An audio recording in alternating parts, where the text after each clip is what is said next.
Alright, so today I have 2 boxes of ball python eggs in the incubator that I want to take a look at. One of them has 2 snakes left that have come completely out of the egg. I want to take a look at those and figure out what we got for the odds for that pairing. I know one was a lesser, one looked like it was a normal, but we wanted to see if they were scaleless head. It's kind of a follow-up from the last clutch. And then I have another one where a bunch of little tiny hatchlings are kind of peeking their heads through the eggshells, and I want to go through and cut them open and see what the results are of that breeding. And usually once they start peeking their heads out a little bit, it's pretty much a safe time to actually cut the eggs. You definitely don't want to cut the eggs if the hatchlings aren't starting to come out, because it could be too early and you could jeopardize the life of those hatchlings. So your timing really has to be right if you decide to cut some eggs. So that's what I'm going to do today. Let's pull those boxes out of the incubator and check out those eggs. Alright, so I want to start with this box. This is the one that just had 2 snakes left in the eggs.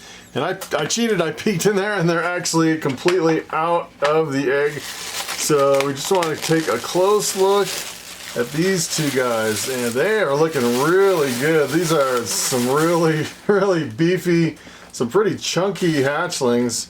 These are looking good. So the pairing was a lesser with a scaleless head, and you can see this one here is a lesser ball python compared to a normal ball python. And the question is either one of these scaleless heads. So the scaleless head gene, essentially, if you breed 2 scaleless heads together, you get a completely scaleless ball python. It's kind of one of the latest morphs. And to tell if it's scaleless head, the first thing you do is you look at the head and see if there's any scales missing. And I did a quick look at this guy, and it looks like, to me, that it doesn't really look like it's missing any scales from the head. But another sure way to tell is to look at the very last scale right before the vent and see if it's split in half. In a scaleless head, it's kind of weird. It's the only morph that I've seen where the scale right before the vent, where they go to the bathroom, is actually split into 2. And it's pretty obvious on a bigger snake. On a little hatchling like this, it is pretty tough to tell. And it looks like to me this one is not split. So it's essentially that's the last scale right on the top there before the vent, if you can see that, and it doesn't look like it's split. If you can get a good shot of that, I don't know if you can see that. But this one, unfortunately, isn't a scaleless head. I was shooting for the scaleless head. As a matter of fact, I did hit one scaleless head lesser in this clutch, so I actually hit what I was looking for. This one isn't one of them. And then this one, it has a 50% chance of being scaleless head, and this one actually does look like it's missing a scale from the top of the head, if you can see that right there. That is a scaleless head ball python. And I have yet to produce a totally scaleless. My females aren't really big enough. I would say probably another year or 2 before they'll be ready to big enough to where I can actually start cranking out some completely scaleless ball pythons. But on this one, let's see. This one, wow, this one. This one's really hard to tell. Oh. Yeah, it looks like it's split. That little tiny scale right before the vent, if you can see that. It is really hard to see. It's really, let me tell you, it is really hard to tell on the hatchlings. Once they get bigger, a little bit, you know, get a little bit more size to them. And I'd say if they're about double the size, it's really easy to see if the vent scale is split in half or not. But this one, you can tell by the head, is definitely a scaleless head ball python. Alright, so let's take a look at this box of ball python eggs. This one's kind of interesting. It is a lemon blast, which is a pastel pinstripe crossed with a pastel desert ghost male. So you could get pastels, you could get super pastels, pastel pinstripes, super pastel pinstripes, you could get normals, and you could just get straight pinstripes, and they'll all be 100% het desert ghost. So let's take a look at what we have in this box here. We got one little guy poking his head out. And this guy is poking his head out. This guy is poking his head out. This one is cut a little bit. It looks like these two aren't even out. And this one is the big question mark. Take a look at this big old nasty moldy one here. I was wondering if there's actually a snake in that. That one looks really, really bad. I don't know what's going on with that one, but that one is kind of a question mark. The funny thing is it doesn't really smell bad, so you wouldn't think that it would actually be a bad egg. So I'm actually thinking there's a snake in there that's good, even though it's really nasty looking. So what I'm gonna do is I'm gonna start with this really, wow, look at the, you won't believe this, look at the bottom of this egg. Look at that. Oh. It's almost like there's no way there's a live snake in there. That is really nasty. That is unbelievable. I should probably be wearing gloves for this. I'm definitely gonna have to, maybe I will get some gloves. Maybe I'll get some disinfectant too. All right, so here goes nothing. I have some gloves on. These are like a weird kind of I think these are like vinyl gloves or something like that. Really weird disposable gloves. So what I'm going to do is I'm going to actually put down another layer just in case. Look, there's like fungus all over, mold. It is really bad. Maybe I'll zoom in and give you a better look at this. See if we can actually see what's in this egg. And let me tell you, if this egg's bad, I am throwing it out. And it'll be unbelievable if there's actually a snake in this egg. So let's take a look and see what we have in here. Whew, this one is really, really looking bad.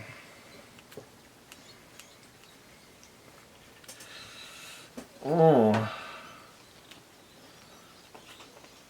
Well, let's see. I don't know. It's not looking too good.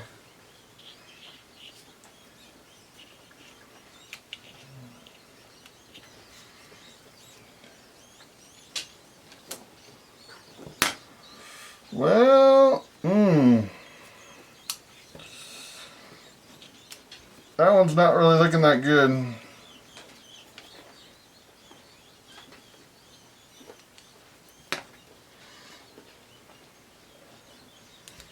Oh, oh yeah, I don't see this one being any good, but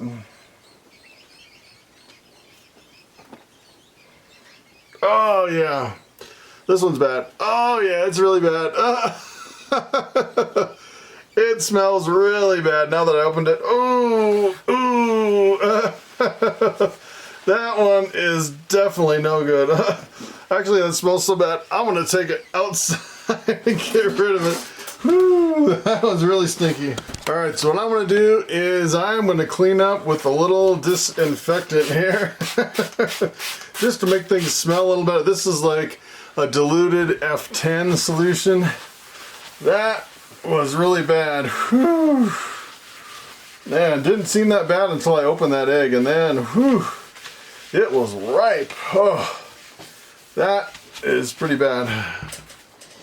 Alright, so let's start over. Back to the drawing board. That one was definitely a bad egg. So what I'm going to do now is let's cut into some good eggs and take a look at what we have here. So what I'm going to do is let's take a look at this guy. Look at that one. That is a cute little snake sticking his head out. That is pretty cute. So some of these, I would say it is really difficult to tell exactly what these are unless you actually cut them open. But he's got a really cute face. His head looks really light. I would almost say this could be a super pastel.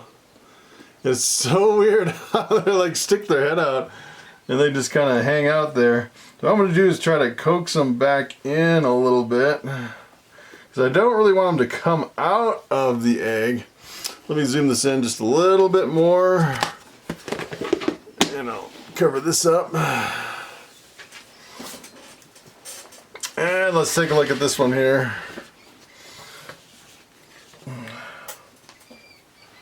See if I can get this here. It almost seems like, it's funny, sometimes they stick their head out and it's like their head is stuck and I want their head to go back in because I don't want to cut them. So I'm probably gonna have to do is probably start over here on the other side.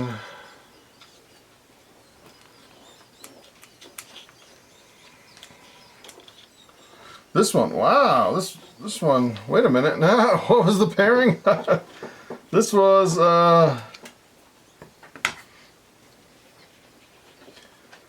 that's interesting.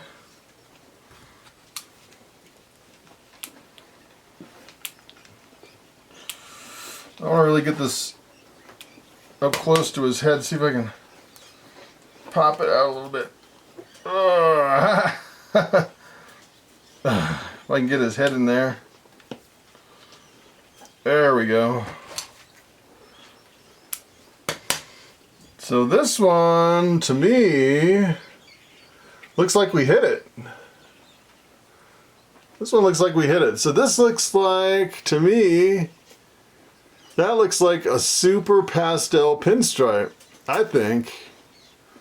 The pinstripe definitely really makes the pattern reduced, and it's hard to tell if it's pastel or super pastel in the egg with all these bubbles. I would say maybe based on the color of the head, I would say that's probably a super pastel.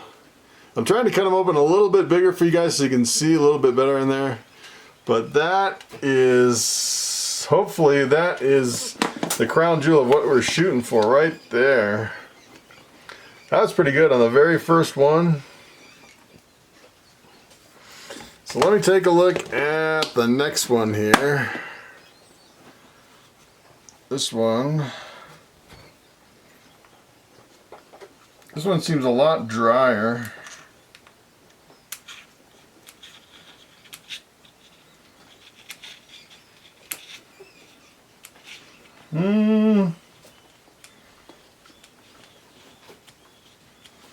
The kind of the caution of opening them up too much is that they can crawl out, and you definitely don't want them to crawl out at this point. And this one, I would say by the color of the head and the color, this just looks like, to me that looks like a pinstripe. It is so hard to tell by just looking into the egg. I would say that's probably just a straight pinstripe. So that's pinstripe 100% Het Desert Ghost. I'm going to kind of rearrange a little over here so we know where we're at. Alright, let's take a look at this one.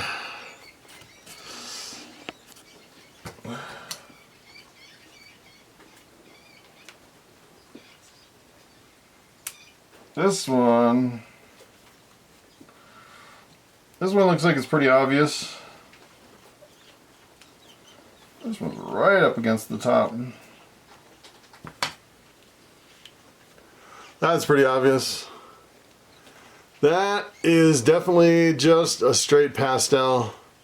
Nice looking pastel, has a lot of color in there for just a straight pastel.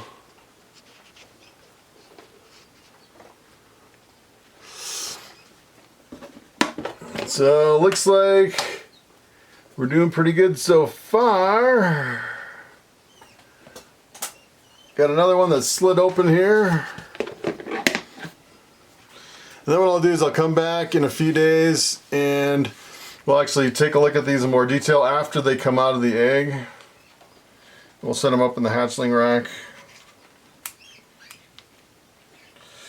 Ooh, this one I want this guy to come out. No, no, no, no. Don't come out, don't come out.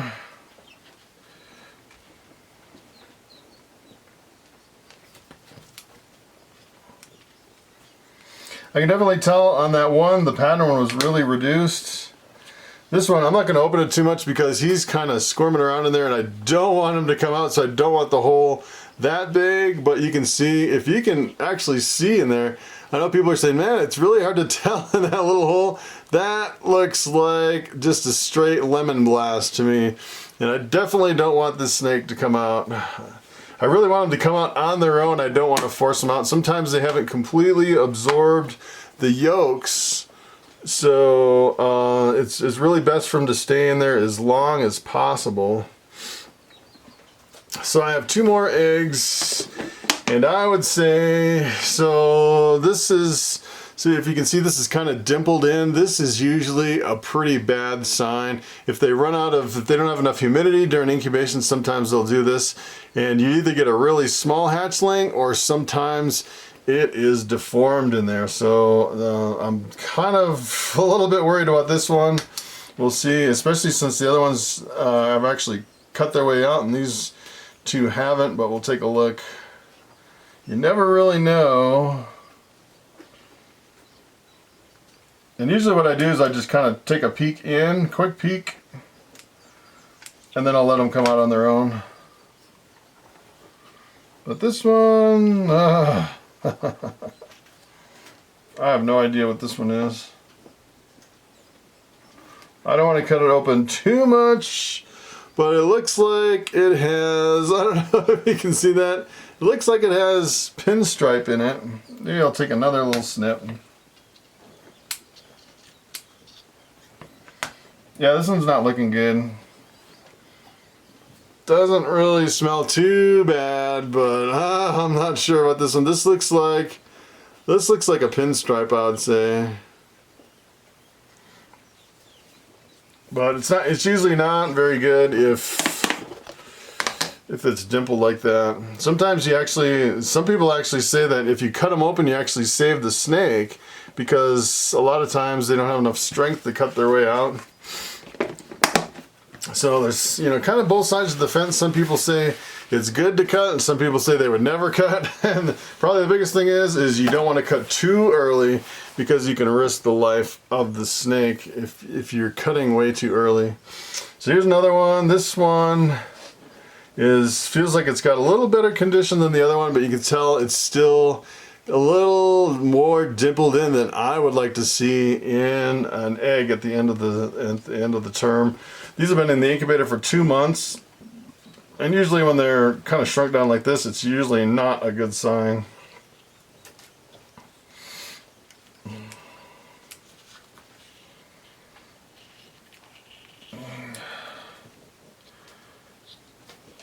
Yeah, this one's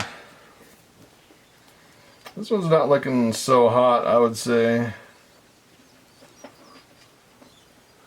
Oh, it's hard to tell. That one almost looks like a super pastel. It's really faded out. I don't really see any pinstripe in there, but that could be a super pastel in there. But again, that's well, it's kind of on the fence as far as the ones that are not really, don't have a really good egg shape and a really firm shape between them all. So looks like we did pretty good with this clutch. Looks like we did actually hit the crown jewel on one of these. Looks like we have the pastel, the super pastel pinstripe het desert ghost on one of them, which is pretty awesome. All right, so what I'm gonna do is I'm gonna wrap this top with press and seal. That's how I keep the humidity in, but it allows the snakes to breathe in there. And I was checking my other eggs, and it looks like we'll have to wait until early to mid-August for my other 9 boxes to hatch. I have 9 more boxes of ball python eggs, and they're all going to hatch early to mid-August. So that is going to be quite the exciting time when we have all those snakes hatching.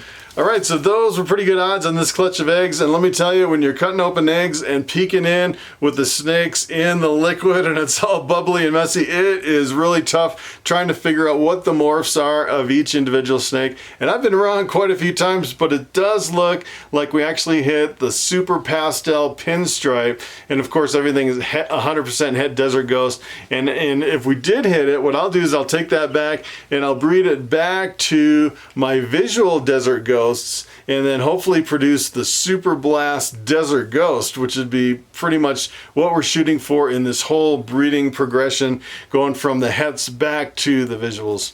So that's pretty much it. Thanks for watching, and I will see you next time.